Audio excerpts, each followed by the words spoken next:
Pam. Hello, Father Leland. How are you? Fine, thank you. Good. I'm sorry that I didn't answer your text, but I didn't see it till an hour later. That's no problem. What do you think what would you like me to do with those? Well, I was under the impression that the ombre was going to be set up, but when I looked at it this morning, I don't think it was. It was just sitting on the chairs there. No, So I don't know what to do with consecrated hosts, other than put them on the ground or, crumble them up. Or That's what I was thinking of that, taking them outside. Yeah. For the birds. Yeah. Okay. But only baptized birds. Of course. Right. I'll be sure to check on that. Please. So how did it go? Now, I listened to you. Maybe I shouldn't have. I was on there and, I watched the cute little videos. Those were really cute that they did about coming back to church. And then you spoke and you said, and if you're over 65 or immune compromised, please stay home and blah, blah, blah. So I said to John, and John said, oh, well, that means you can't go. And I said, oh, that's not for me. And he said, I think you qualify for being over 65. So I didn't go. So then I decided that maybe that's what the bishop would like you to say. That's correct. See, I knew it. Because it seemed so strange. We were talking about it Thursday and it seemed fine. So, okay, so I'll go next Sunday. How was it? It was pretty good. Things seemed to go off without a hitch, except for the sound system. It wouldn't work. Really?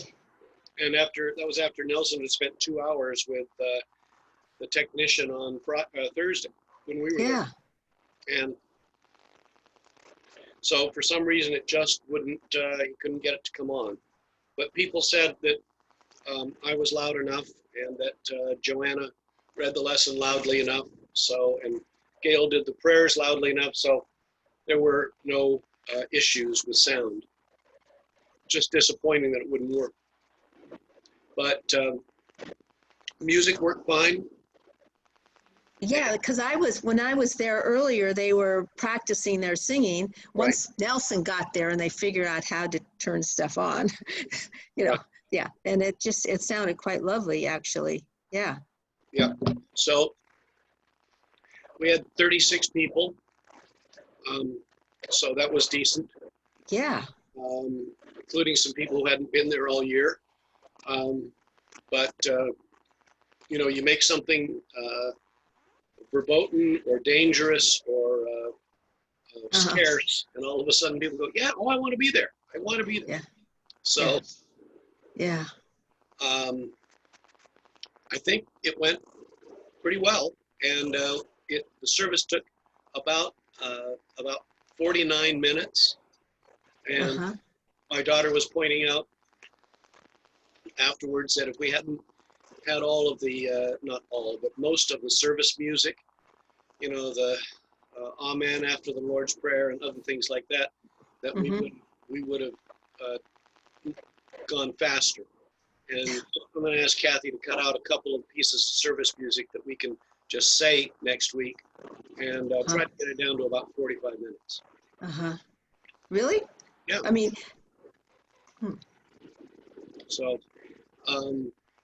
because it was overcast today, it was really lovely out there. By the time we were cleaned up and just about ready to lock up, which was at about 11:15 or 11:20,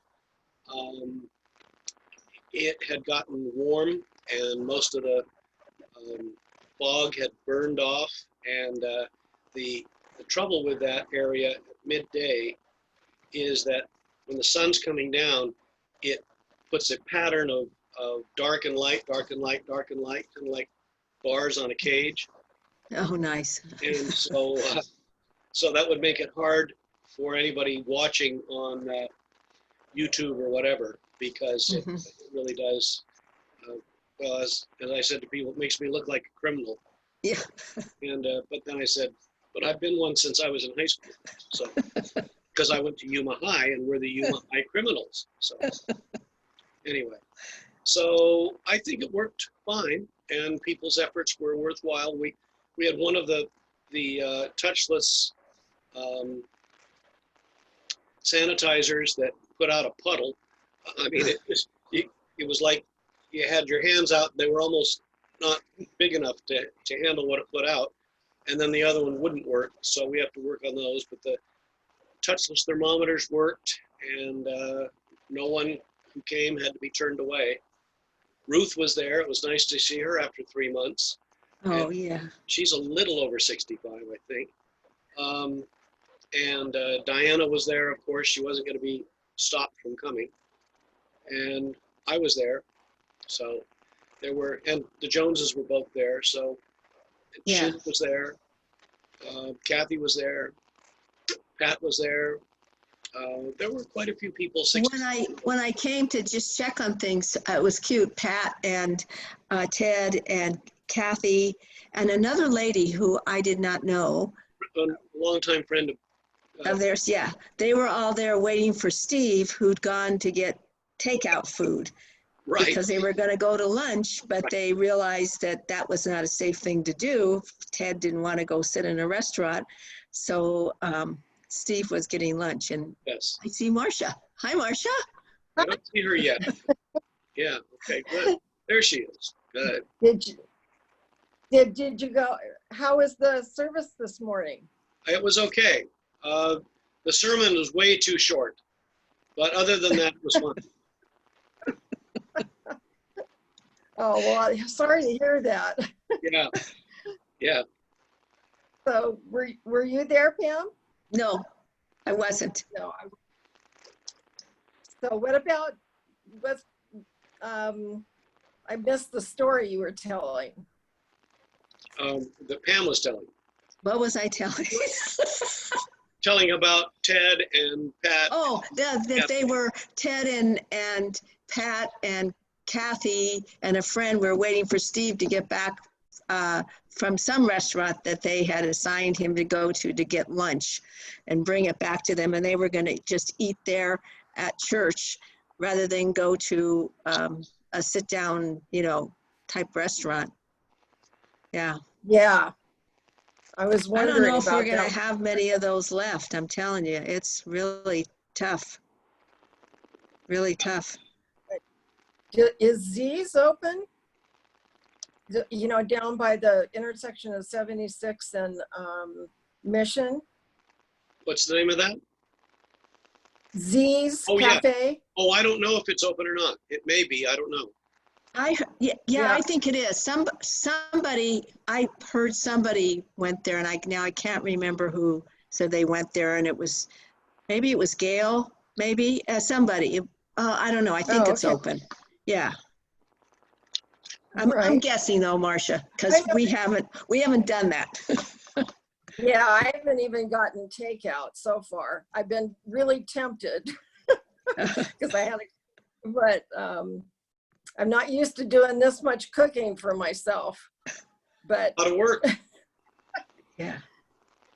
Have you had food delivered to your house? I mean, the groceries delivered?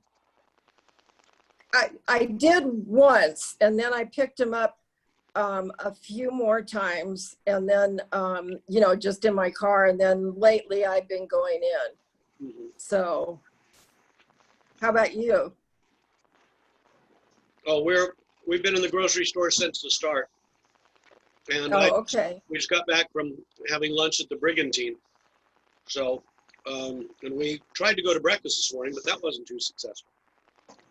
So I'll tell you about that. Well, I'll tell you now. We went to, I don't know where Malvina and Diana are. I see their names, but I don't see them. Yeah. Well, I had to get something to drink. Sorry. I see them. I see Diana and Malvina. Okay. I see myself and Diana and everybody else too. Okay, good. I got to go to gallery view. There we go. There it is. Okay, Dale's with us now too. So I'll just briefly tell you that we went to IHOP this morning and got there a little bit before 8. Had to wait about 15 minutes to be seated, and then we were seated right around 8:15. And at 4 minutes to 9, we still hadn't been served our food. And I said, gosh, Sheila, Wow. I can't stay. I gotta go. I plan to be at the church at 9:15. I can't get there now. And even if they put the food in the box right now, I wouldn't have time. So I drove up by myself to Fallbrook, and Sheila walked home from IHOP. It's less than 2 miles, but she's going to get her 10,000 steps on her watch today. So, Yeah. but I just want to assure you, we paid for the food, even though we didn't get any food, and it was a little disappointing. But so I was functioning on a protein bar, and I got a little bit cranky. You know, they show those things on TV where somebody doesn't act like themselves and they say, here, you need a Snickers or whatever it is. Well, Yeah. just before we ate lunch, I was getting pretty grumpy. And my daughter Jessica said something about the service music and how maybe we didn't need as much of it. And I didn't bite her head off, but I came close. So, but luckily I got my steak and eggs, and I'm a happy camper now. But man, I was getting pretty grumpy. So anyway, looks like just about everybody's here except for our Pat and Kathy and Ted. But we've got 6 of us here, so that's doing well. Father Leland, before we start, can I ask you a question? Oh boy. Did I mention that I'm still grumpy? Oh, I thought you'd eaten. Oh, as much as I ever beat it. Yeah, whatever. Go ahead. Do you know what the difference is between, so some churches have fathers, some churches have a reverend, some churches have priest or pastor. Is there a difference, or is it just a personal preference? Well, here's what I've noticed. If it's a Roman Catholic church, it's always father. If it's an Episcopal church, sometimes it's father, sometimes it's pastor, and sometimes it's reverend, and sometimes it's mother.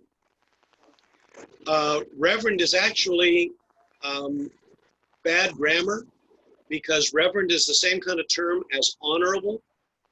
So if a judge is the Honorable so-and-so, you never introduce them as, oh, Mike, I'd like you to meet Honorable Smith.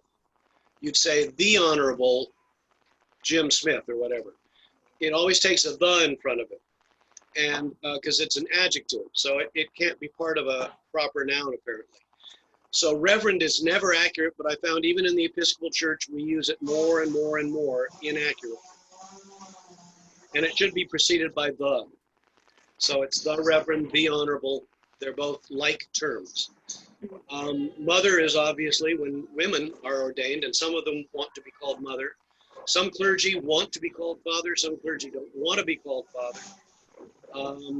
But you would never find a father in a Presbyterian church.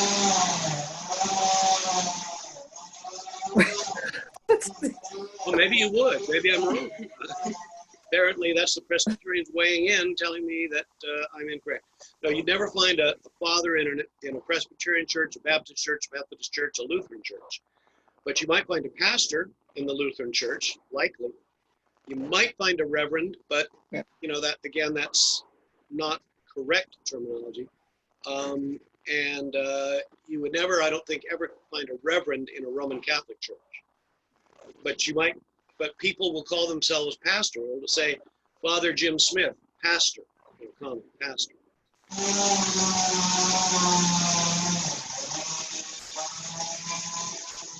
Anybody have any idea where that's coming from? No, me neither. So. Does it sound like a saw? Yeah. Yeah. Oh, I'll close the door. Yeah, I know where it's coming from. All right. It's not. Thank you for answering. I've been wondering that for a while, and I was like, oh, it's Father's Day. Happy Father's Day, by the way, Dale and Father Leland. Thank you. Yeah. Happy Father's Day to both of you.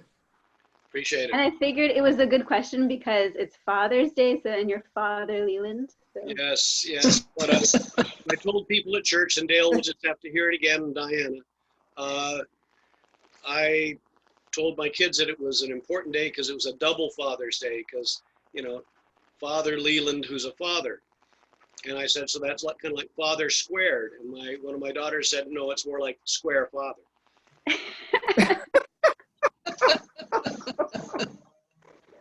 It's the bad jokes. That's all.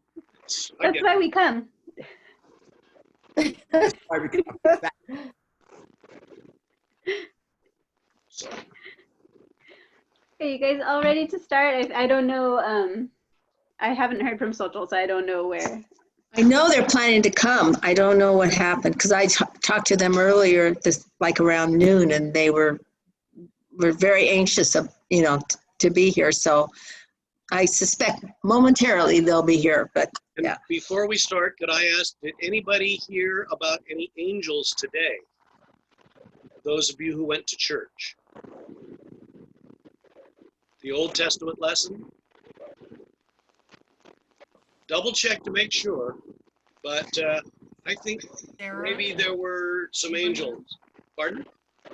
I mean, Sarah and Abraham and Yes. Ismael and Yeah, there. I don't remember angels. Okay, well, maybe I'm wrong. Maybe it was last week. I don't know. God was speaking to them. Who? God was speaking to Abraham and so forth. I thought there was some reference to angels, but maybe that was earlier.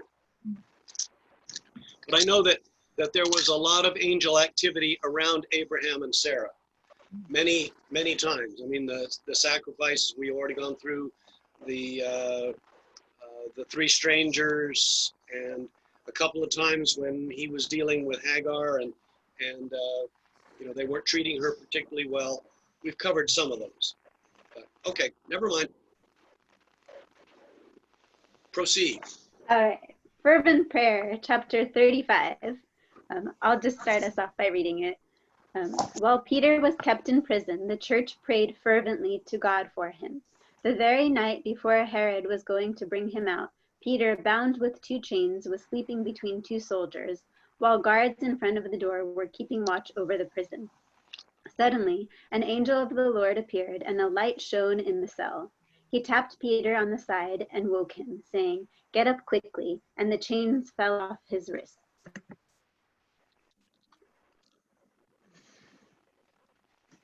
So my question for this is, what is the role of angels in response to our fervent prayers?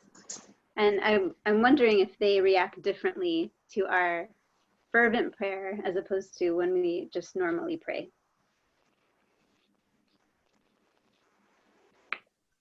Well, we don't really pray to angels, though.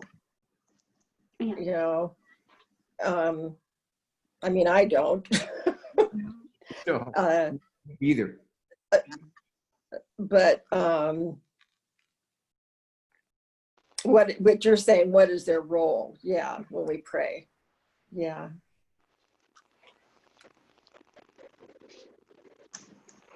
Well, in response to fervent prayer, angels, we've already determined that angels can be in many forms, as a person as well. So you may have fervent prayer for guidance on something or healing or whatever the case may be, and that angel may end up being a doctor, it may be someone that counsels you well, or just could be any come from any source, but nevertheless that could be an angel that is acting to assist you. I've always held that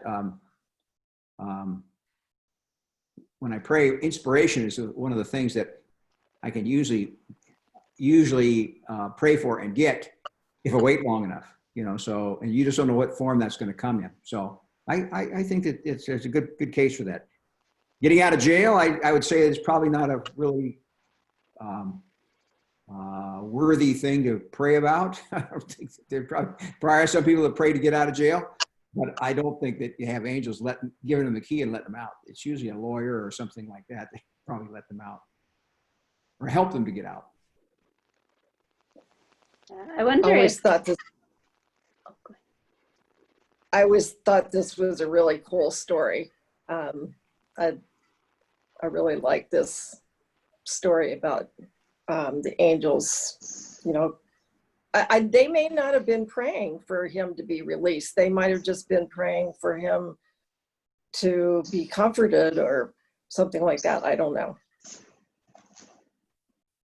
When I was a senior in seminary, I was the Protestant chaplain for the Youth Guidance Center in San Francisco, which is for the county and city of San Francisco. It's LACA. And I'd go over there 3 days a week after classes and meet with incarcerated kids. And one kid I had seen a couple times, I went to see on a Monday afternoon, and they wouldn't let me see him. And they said, well, he had an incident over the weekend and he's been injured. I said, uh-oh. And you know, sometimes kids would get jumped and beaten. And I said, can you tell me anything about it? And they said, well, he did it to himself. How was that? Well, some of the, we found out that another Christian group came in and he met with them and they told him this very story about Peter. And so they said, if you pray earnestly enough, you will be released. These bars will fall away. And they said he stood or stayed in his cell for what seemed like a number of hours praying. And when the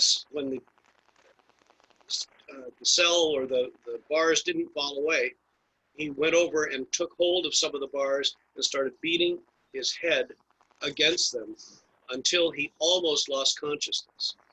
And he was cut up and bloody and had a concussion. And they didn't want any Christian group to see him for a while because it hadn't been a particularly successful either translation of what they said and he misunderstood it, or they decided that what people were praying for Peter was fervently to be released, and that's what happened, and that should happen for him, but it was not a good outcome. So I mean, it's important, Marcia, as you said, we don't know exactly what they were praying for. And he did have a good result, but it may have been for safety, for health, for well-being, for calmness while he waited, waited whatever's going to happen. And so it's kind of dangerous when we decide that we know what we should pray for and what God should do when we pray that way. Well, I have a different kind of happy ending story about prayer. I had one of the men I used to run with had a daughter who was dying of anorexia. She was in the hospital. It was as serious as it could be. And he was very big in our local Catholic church. And the whole church was praying for this young lady. And they couldn't believe it. She made it. And I think that it's that power of prayer, I think, can do miracles. I do sometimes, not always, but it ended up being a very happy story. Sure. This one, you probably remember there's another Bible story where Paul was in prison with Silas, and then there was a big, not a hurricane, an earthquake. And then the chains fell away and the walls fell down and they were able to get away. And I just always felt like God intervened because Peter and Paul hadn't finished their work yet. They still had a lot of work to do. They had churches to found. They still had many, the Christian, the church was just in its infancy here. And they had so many more people to convert before Christianity would be, would take root and would last, because they needed, thousands of converts before their work was done. Yeah, I wonder also, do angels respond differently to fervent prayer, or God? Does God respond differently to fervent prayers made on behalf of others? Mm. It's one thing if you're praying for yourself, which I pray all day about myself. So maybe I need to kind of get out of my own head. But if it's for somebody else and there's true caring there. Yeah. Yeah, maybe the angels surround us as we, as we pray fervently.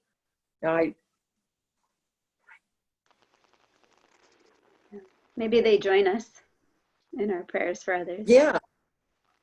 Well, certainly what Pam had brought out, this young lady being cured as a result of prayer by another group or by a group of Christians.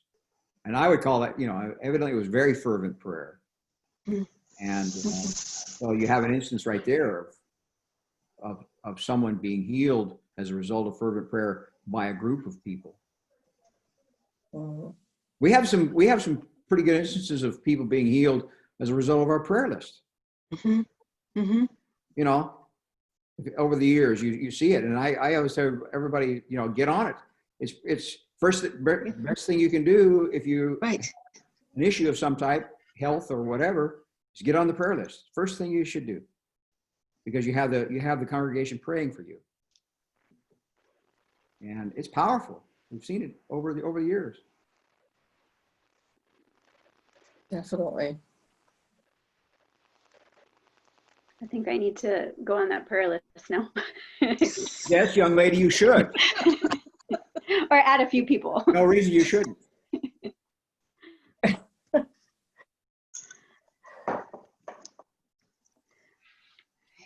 go to chapter 36, perspective. When it was decided that we were to sail for Italy, they transferred Paul and some other prisoners to a centurion of the Augustan cohort named Julius. Embarking on a ship of Adramyttium that was about to set sail to the ports along the coast of Asia, we put to sea.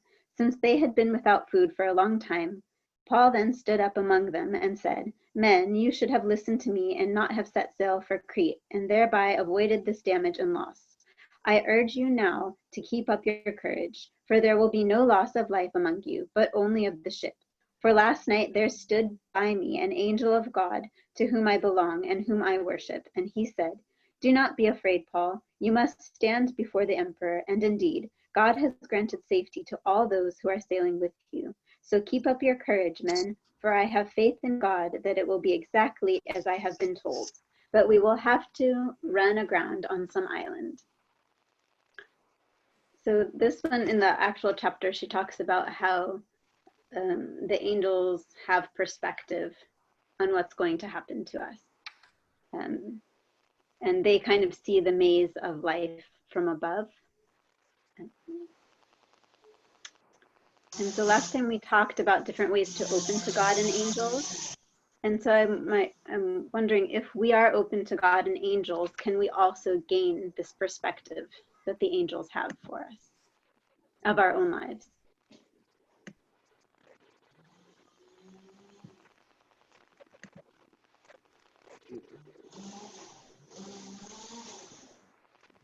I would say this is an issue of being open to God's word. That's probably a matter of surrender to God's word and will, but and it's a matter of faith as well. Obviously, Paul had tremendous faith in God, and as a result, it appears that the lines of communication, as a result of his faith, the lines of communication were open. And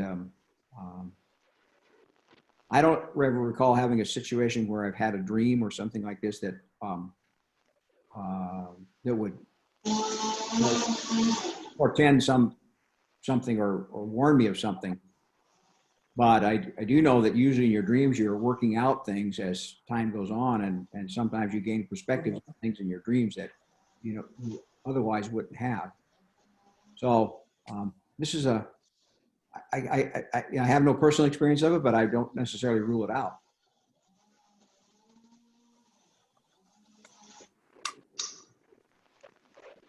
For me, I don't know that it's possible to get perspective over your future. Well, maybe if you look back at your life and you kind of see a certain course, then perhaps you can kind of say, oh, well, if I continue doing this, then I will end up here. But if I perhaps shift here, then I may end up here. But I don't know how angels would play into that. Unless you were really having a tough time and messing up, and then you had to be redirected. Maybe you could get perspective that way. It goes on to say here, God can see where we are going and knows what choices will get us to where we want to be and what choices will derail our plan. God sends angels to guide us from the heavenly perspective. We have free will. That's where it gets interesting. We have free will. We have choices. And we don't have to follow the advice of an angel. But if we want to exit the bondage of broken living, it is wise to listen. Angels are sent from a different perspective, from the one who can see where we're going and get us where we want to be. So, matter of listening as well. That's really tuning. You know, when you're in a difficult situation, it's really hard to be calm and to tune in to God.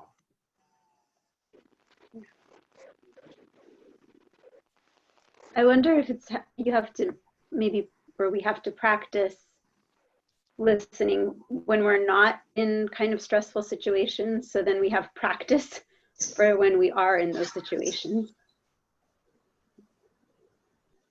Yeah, I think that's true.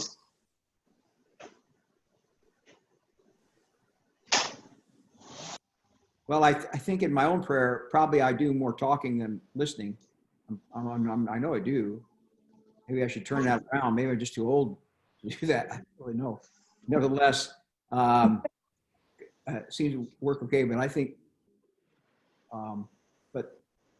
Father Leland would probably agree, and I think he's used it as a subject of his sermons before, as far as listening. You know, it's a really important listening rather than talking. And throughout all these chapters, it seems like it comes that's a common theme, this listening, pausing, silence, you know, being present. Yes. And I think that's a discipline. I don't have it, you know, as much as I should, but I do think it's an important discipline, is listening. And that famous quote, "Be still and know that I am God." I mean, it's very direct. Be still and know that I am God.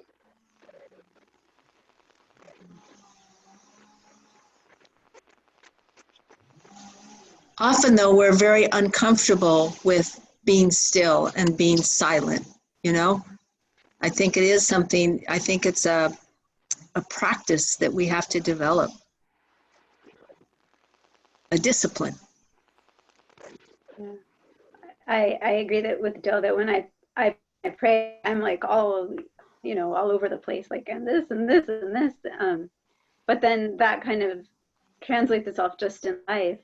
I've been teaching English classes online, and I have one student who is very, very thoughtful. He says everything correctly, but he is very slow, and he really thinks out what he's going to say. And so I find it's very, very uncomfortable for me, because I want to like help him, and this is the word, and And I'm going.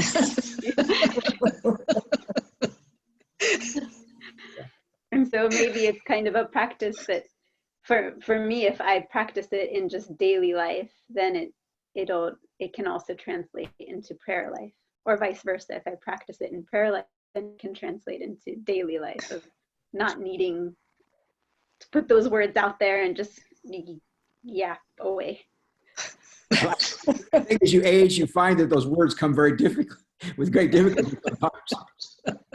They're filed away someplace, and you just reach it in the drawer to try to find it. Yeah, exactly. Yeah. And so I sympathize with the students, but he better not have a shortness of, or how should I say, absent-mindedness in his youth, because it's going to get a whole lot worse as he ages. But maybe I'm sure he'll find his voice as time goes on, for sure. No, it's not, he's just searching, and he's very careful about what he says because he wants to say it right. And so he really thinks about what he's going to say, but he takes the time to think about it instead of me, where I'm just like, put it out there, and if it's wrong, whatever, let's move along. How old is he?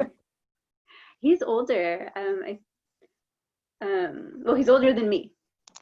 Oh, okay. Yeah, I don't know exactly how old, but Okay. I think Pat just joined, Pat and Ted. Yes, they're getting focused, literally. Am I online?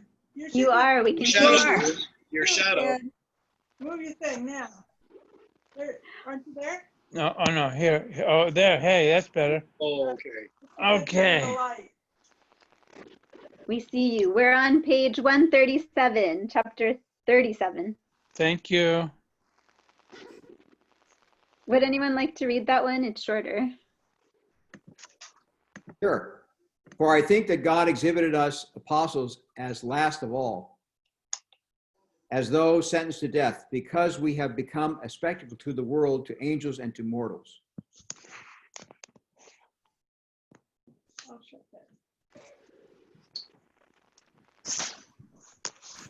So in this chapter, she talks about how we're always in the sight of angels and God. And she asks, how might your behavior, decisions, and thoughts change if you believe you are in the constant sight of angels? And for me, I feel like I know I'm always in the constant sight of God, and that doesn't really change my behavior too much. Unfortunately.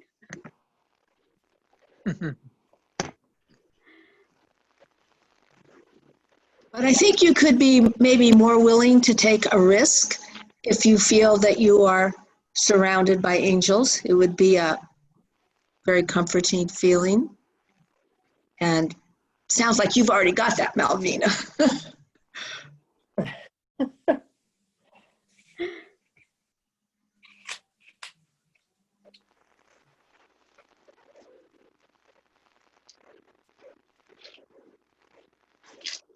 Yeah, she says, if angels are watching over us, then perhaps we should strive for their opinion.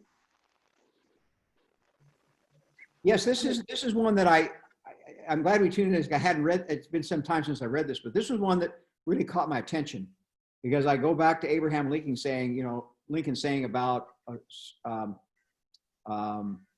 appealing to our better angels, and we've talked about having better angels and angels that are not so necessarily good for us.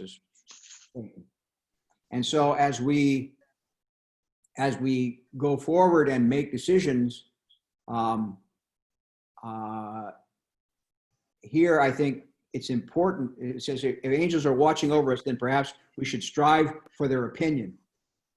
And so we should strive for the opinion of our better angels, which reside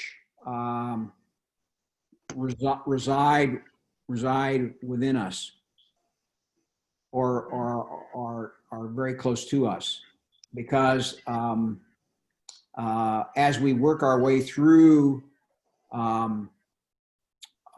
situations, these better angels, I think, are there to help to guide us as we go forward, and to help maybe sharpen our reasoning as we go forward. So I think this is a real important one. I love that term, better angels, because we have them, and those are the ones that we want to listen to.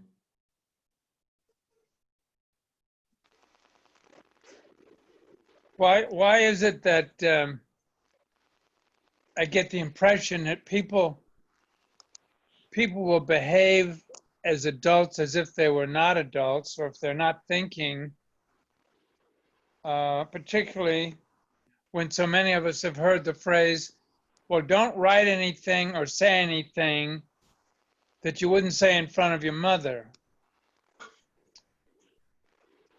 Or And if people are thinking that, well, I wouldn't say or do anything that my mother would disagree with, then how come I or others do so many things that God would not be pleased with? Seems like that's even more important. God or Jesus, the Holy Spirit, or angels, more important than our mothers and fathers. As the lesson said today, Jesus knew that he would set each of us against each other, but he wants us to focus on him. Anyway, it seems like related to this discussion. Why do I behave as I do? Do I consciously think, well, would my mother approve? Or do I say, will God approve, or angels? Anyway, I just don't think I always stop and pause and say, what would others think? Particularly God. Not necessarily what would Father Leland think or Pam think, but what would God think? I think that that's a really good practice to have. I was reading somewhere about the reality shows, how the people on the reality shows change over time, because at first, somebody's new in their home filming them, and so they're on kind of their best behavior. And then as time goes on, they just get used to the cameras being there, and then you really get to see who they are. Or not who they are, but parts of who they are when they forget that the cameras are there. And so I wonder if for us, or at least for me, when, if I stop and I think, what should I be doing on a constant basis, then I remember, oh, I am being watched. And not I'm being watched, but I'm being watched over, and what I am being cared for. So what is the caring action? But sometimes I think for me, I forget. Yeah. You forget that you're being watched? Well, I mean, not being watched by God, watched over. Oh, I see. Okay, I got you. Okay. Yeah. Okay. Oh, okay. I understand where you're coming from then. Okay. Very good. I wanted to think about something, but Ted brought up, he talked about, doing with what your mother told you, well, my mom, I had a really good mom, and, she really gave me some words to live by as time went on. But this brought up the subject about, they always say about, maybe your better angels are watching over you when you are really, really angry at somebody and you're expressing this to them in an email. And you're sitting down there and you're really hot and bothered. You're writing this all out and explaining everything to them, why, they're wrong. And then all of a sudden you say, no, we're not going to get anywhere this way, and you stop it and you delete everything, because reason tells you that you should never express yourself in that way, particularly when you are not being reasonable. And I think that maybe this has something, maybe I've caught myself doing this several times. Maybe it was my better angels watching over me and saying, look, Dale, you shouldn't go that way. Because once you put it in writing, it never goes away. Yeah, Learn exactly. You're better off thinking it, maybe even telling people things like that. And sometimes it'll go away, even if you express yourself. But once you put it in writing, it's like cast in concrete, and it's really hard to get beyond that. So thanks for bringing that up, Ted, because that's something that came to my mind. And, I think that's something we need to be, it's also, Malvina, somebody's looking over us as we go forward. Yeah, and I think that what you said about we can't reason well when we're really angry. Our emotions take over, and it's really hard to reason at that point, to think things through.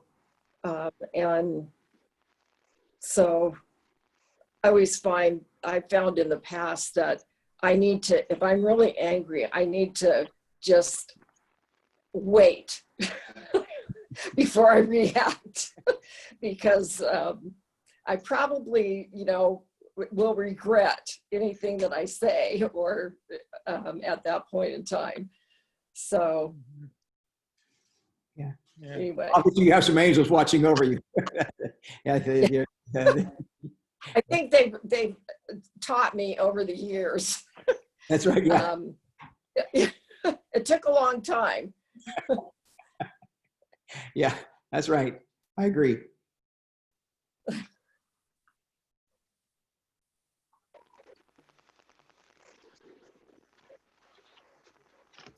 All right, so we move to chapter 38, Judging Angels. Would somebody like to read that one? From 1 Corinthians. I'll read it. When any of you has a grievance, do you dare to take it to court before the unrighteous instead of taking it before the saints? Do you not know that the saints will judge the world? And if the world is to be judged by you, are you incompetent to try trivial cases? Do you not know that you are to judge angels, to say nothing of ordinary matters?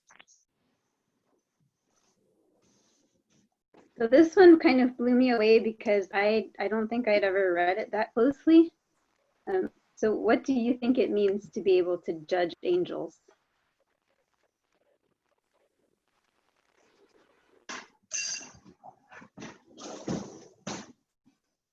This falls in the same thing that I was talking about. Maybe this is the chapter I was concerned about. It says Paul tells us that one day we'll have the power to judge the angels.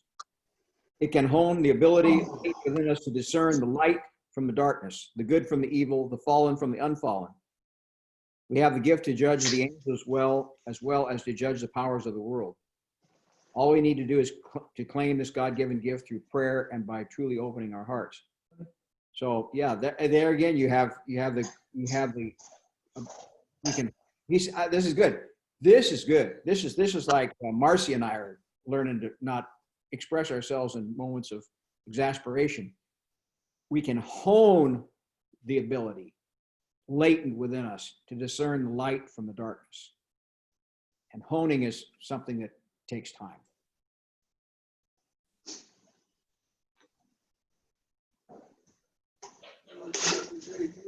Yeah,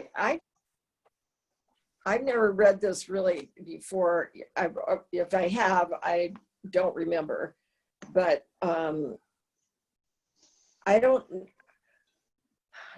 judging angels kind of, well, now I'm starting to, as I'm talking, I'm starting to process it.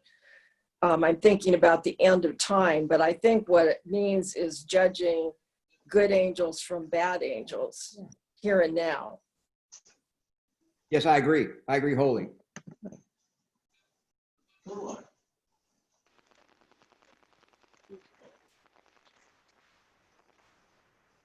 And I think she goes on in the chapter 2 to talk about how, again, we have to listen to discern the darkness from light.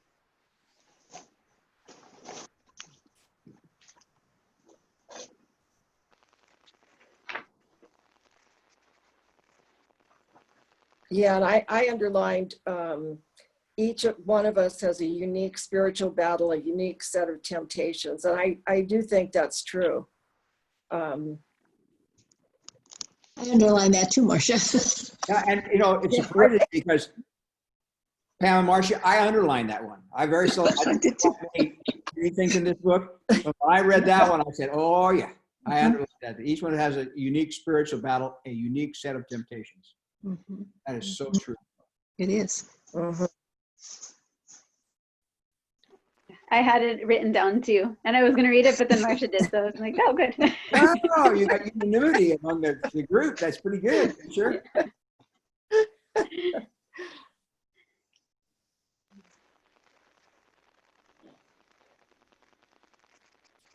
That word has always struck me, judge. Yeah. That, I'm looking at 1 Corinthians 6, and I'm trying to find some commentary by Barclay on this judging angels phrase. If you give me a minute, I'll see I'm on the right page.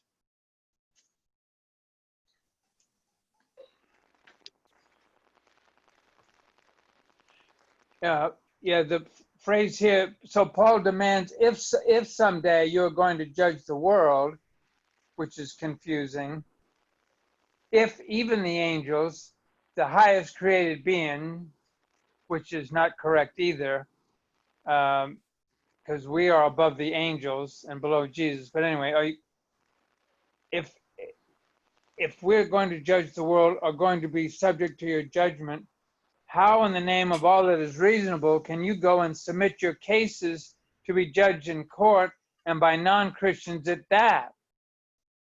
If you must get a judge as an implication, do it inside the church and give the task of judging to the people whom you think, least for those who are destined to judge the world, cannot possibly be bothered getting involved in petty everyday squabbles. Anyway, that's a bit confusing. But the essential, as maybe we talked about last week, don't go to, the Jews were told, don't go to the Roman courts, because how can you expect a fair trial? Try to resolve your differences before taking it to a legal person. So I think that seems to be the point, but I'm still intrigued about this phrase, if we're to judge angels. That didn't clarify what I hoped it would.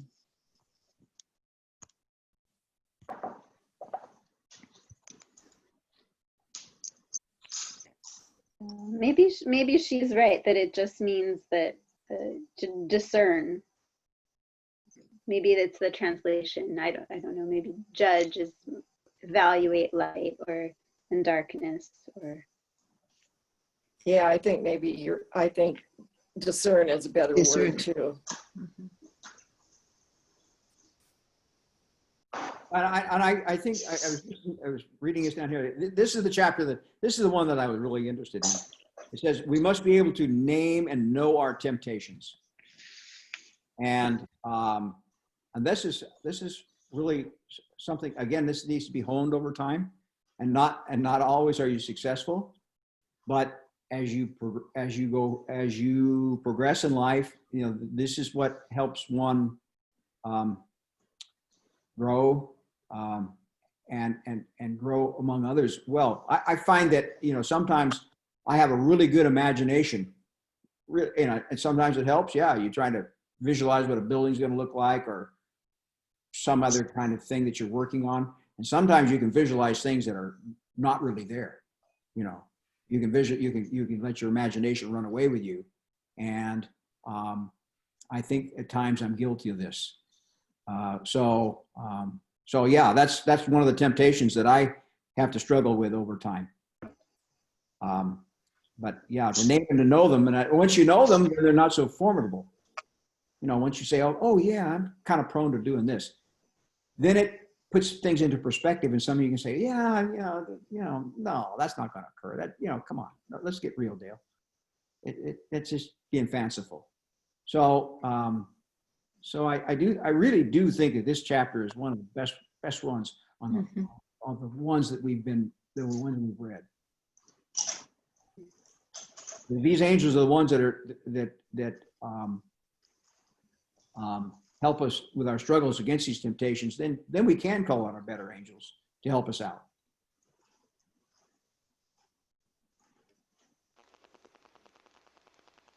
I think we can call on them, and then we also have to listen. I'm going back to the. Exactly. Yes. Well, I'm saying that because I'm thinking of somebody I know who had an alcohol problem, and then a problem with drugs, and then a problem with food, and then a problem with, and then, you know, so for this person, they were like, oh, I have a problem with alcohol. And so they tried to address the alcohol problem. And then they had a problem with the drugs. So they tried to address the drug problem. And then they had a problem with food. So they tried to address the food problem. But if that person had, you know, listened to the better angels, saying that's not the problem. There is a control problem. There's something way under that that's not being addressed. Yeah, right. I agree with you. But then I also think that that comes down to us as humans often thinking that we know the answers, you know, instead of listening for the answer. Good point.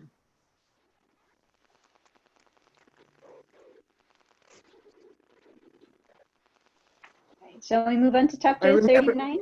Oh, sorry, go ahead, Dale. Oh, I just gonna say that I heard a pastor once say, this was in a Curcio weekend, the more you practice resisting the temptation, the easier it gets to resist it. And I don't know if that's true or not, but I think probably it is. I think it has been for me. I'm not sure. What does everybody else think? I agree. Resist more, you're better able to resist in the future with the help of the Holy Spirit. Sure, Right. I agree as well. But I do think it's important though that, and I'll sort of pick up on what Malvina was saying, is this person that had the alcohol, drug and food problems and so forth, is that she's saying that there's a core problem behind these three manifestations of the problem. And Yeah, and to recognize this problem is to, you know, once we see things, then they don't become so formidable. Once we recognize their bounds and what they're all about, then they're much easier to address over time, and we learn over time to resist these things or to think in a different fashion about them. mm-hmm. Yeah, I agree with what you're saying. Yeah, I would add to what Marcia was saying, that sometimes it's not just not doing something or stopping yourself once and then it's easier to stop yourself the next times, but it's also not starting. Because for example, for me, I try not to buy junk food, but if I buy junk food once, then it's the next time I'm like, oh, well, I'll just buy some chips today. It's fine. And then the next time I go to the store, oh, you know, chips and ice cream. And then, so it also goes in the opposite direction too. So. I have a friend that has been going to AA meetings for, I don't know, 25 plus years, but he says that every day he wants a drink. And, you know, he'll see a commercial or I don't know, anyway, and every day it's a battle not to drink. And so it's not always easier as time goes by. And I've also had friends that quit smoking who've said the same thing. You know, they walk by someone who's smoking a cigarette and they want a cigarette, you know, so anyway, that's my experience. No, I think you make a good point, Diana. I want to go back to the potato chips. Okay. Me too, I always do. I have some in the cabinet, and I'm not exactly resisting, but I hesitate to ask Pat if I can have her permission to have some. Oh my goodness, it's one of our little struggles. But as you said, Malvina and Diana, it is not to oversimplify, but it's a constant thing and a constant choice, and as we know, nothing happens without the first step, and nothing happens without the next step. There have to be little steps to anything, to accomplishing world peace, for God's sakes. But to be more moderate in eating junk food is a step-by-step process, and I think it almost immediately transitions to spiritual matters because it's in the little things. Nobody wakes up in the morning and says, I'm going to curse the Holy Spirit. I'm going to be as evil as I can today. I don't think anybody does that. But it's a step-by-step during the day, yielding to temptation. And on my soapbox here, there's no brother or sister standing with that person to say, wait a minute. Seems like a little thing, but it's symptomatic, I feel, about something else. Let's do something else. Let's do something else instead of that. So I think you get my point. This was a full bowl of potato chips when I first came on. Okay, why did Sheila eat all your potato chips? Why did Sheila eat all your potato chips? I wish that were the actual truth, but I'm just wondering, where were you guys standing with me when I kept doing? Hey, well said. We That's didn't- sermon material, Father Leland. Sure. We weren't worried when you said that you had steak and eggs before. Right. Well, but I'll tell you, as a person who does go through binges with things like potato chips, if I can stay away from them, I can stay away from them. But once I get that, I mean, that insidious commercial, you can't eat just one, seems to be true in my case. You have one and then, oh boy, why not have another? And then there you are. So, you know, it's either feast or famine. Yeah, a lot of times, like I think, like Malvina said, it's easier just not to start to begin with, and or not easier, but it's better. I have indeed. I don't know. This is not silly, but it sounds simplistic. Years ago, I was eating a full box of Cheez-Its at a sitting, and then I would want to go out and get another box because I didn't have any. And so at some point I thought, this is ridiculous. So for years, I didn't even go down the grocery aisle where I knew the Cheez-Its were, because I didn't want to see them because I knew I'd pick them up. Well, I mean, we can translate that like I did or Father Leland did to almost anything. So realizing that I can be tempted, realizing what the temptation is, and then taking a positive action on my part to avoid it was, in my case, a wise decision. Anyway, so I used to tell people I was addicted to Cheez-Its, and I meant that literally. I love Cheez-Its.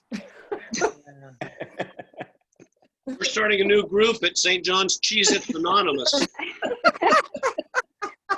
All right. And potato chips, all that kind of stuff too. Yeah. Yeah.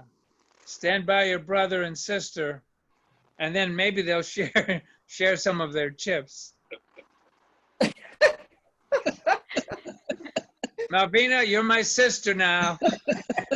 I will bring Cheez-Its. You better watch out. And chips, both of them. Then I have to choose. No, we will have no Cheez-Its. Yeah, And there you- our better angels will help us. That's right. That's right. Look what a good job the virus has done for everyone as far as refreshments after church. Oh, yeah. Look at that. Water? Wow. Can you get any better or more pure than that? Just think how holy you were by either having a bottle of water after church today. With no guilt at all. There you go. That's the first step, is the water. Isn't that the first step of Christian life? You need to be baptized. Exactly. Yeah, right. Exactly. We have to go right into the Samaritan woman parable with that comment. Yeah, right.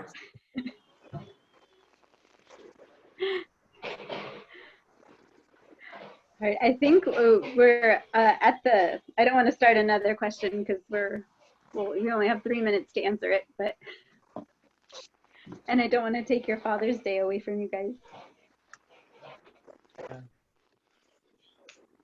All right. Well, Sure, thank you, there's a Melvina. there's a huge party just about to begin in the other part of the house. Are you Does it have invited? chips? Yeah. I'm not sure if I'm invited, but I think I'm gonna go find the nap room. Yeah, I like that idea. I've already been asleep once on this, so anyway. Yeah. Yeah. But I do think, Father, though, that you can rest easy now. In Germany, they call that the sleep of the just. Oh, do they? Yeah, they call it, yeah, you can say, well, I think that the strategic committee did a great job, Yes, they did. and it Yeah. turned out extremely well. I think if anyone were to view that service, they would say that, everyone was very well protected, that the risks of contracting the virus were extremely small. And everybody on that committee is really to be commended for the great job that they did. I will pass that along. Yes, please do. Please do. Turned out very nice. How many people were there? There were Wow, 36 people physically there. Hmm. And I was told by Sydney afterwards that she was actually live streaming it. And I don't know how somebody gets into a live stream or watches it, but so apparently there are 4 ways now to worship at St. John's. You can come in person, you can live stream, you can catch it on YouTube, or you can catch it on, what's the other one? Facebook? Facebook. So those both take a little bit of time because it has to, I don't know, go to the cloud and come back or something. But I'm going to try to get Sydney to explain to us how people can live stream so that next week, those who can't be there have that option too. Yeah, I was just gonna say, I'm not sure I know how to live stream, but Well, I certainly don't. And when I was talking to the sound guy this week, he was there on Thursday for a couple hours. He was saying, for about $4,500 to $5,000, I can set you up with a really nice sound and camera for live streaming. And I did mention that to, as Dale calls her, Sister Jones, and she had a very curt, very direct reply. Ha! I did talk to Sydney a little bit after the service. Yeah.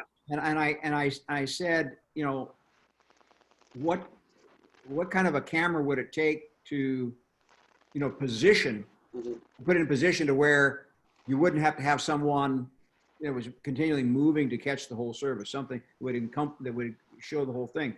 And she mentioned something in the vicinity of $300 or $400. Oh, okay. Well, that's different. So that's realm. And if it's going to go on for a long, long time, that might be a good investment. Sure. Yeah, undoubtedly. Yeah. And she said, yeah, if I'm not here, who's going to do it? So, Yeah, right. So that's something that the strategic committee may want to consider. At least get some figures together on what the equipment really would cost. Right. And I like her estimate better. oh yeah, I was kind of surprised actually. Yeah. Oh, she said maybe $400. I said, whoa, that's something that would be, more in the realm of reason, I think. Right.